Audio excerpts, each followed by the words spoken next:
നമസ്കാരം. Raf talk ഫുട്ബോളിലേക്ക് അവർക്കും സ്വാഗതം. ഫിഫ ക്ലബ്ബ് വേൾഡ് കപ്പിൻ്റെ ഗ്രൂപ്പ് ഡിയിലെ മത്സരത്തിൽ ചെൽസിക്ക് വിജയത്തുടക്കം. ഏകപക്ഷീയമായ 2 ഗോളുകൾക്കാണ് അവർ MLS ക്ലബ്ബായ ലോസ് ഏഞ്ചലസ് FC പരാജയപ്പെടുത്തിയിരിക്കുന്നത്.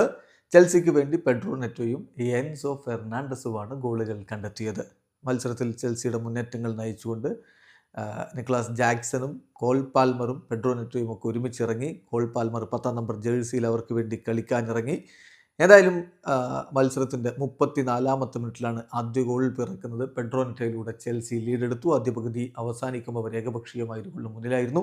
രണ്ടാം പകുതിയിൽ 79-ാമത്തെ മിനിറ്റിലാണ് എൻസോ ഫെർണാണ്ടസിൻ്റെ ഗോൾ വന്നത്. അതോടുകൂടി ചെൽസി വിജയം ഉറപ്പാക്കുകയായിരുന്നു. ഇതോടുകൂടി ഇപ്പോൾ ഈ സീസണിൽ എൻസോ ഫെർണാണ്ടസ് 26 ഗോൾ കോൺട്രിബ്യൂഷൻസ് ആയിരിക്കുന്നു. എന്ന് പറഞ്ഞാൽ 10 ഗോളുകളും 16 അസിസ്റ്റുകളുമാണ് അർജന്റീൻ സൂപ്പർ താരം ചെൽസിക്ക് വേണ്ടി നേടിയിട്ടുള്ളത്. അദ്ദേഹം പൊള്ളിച്ചെടുക്കുകയാണ്.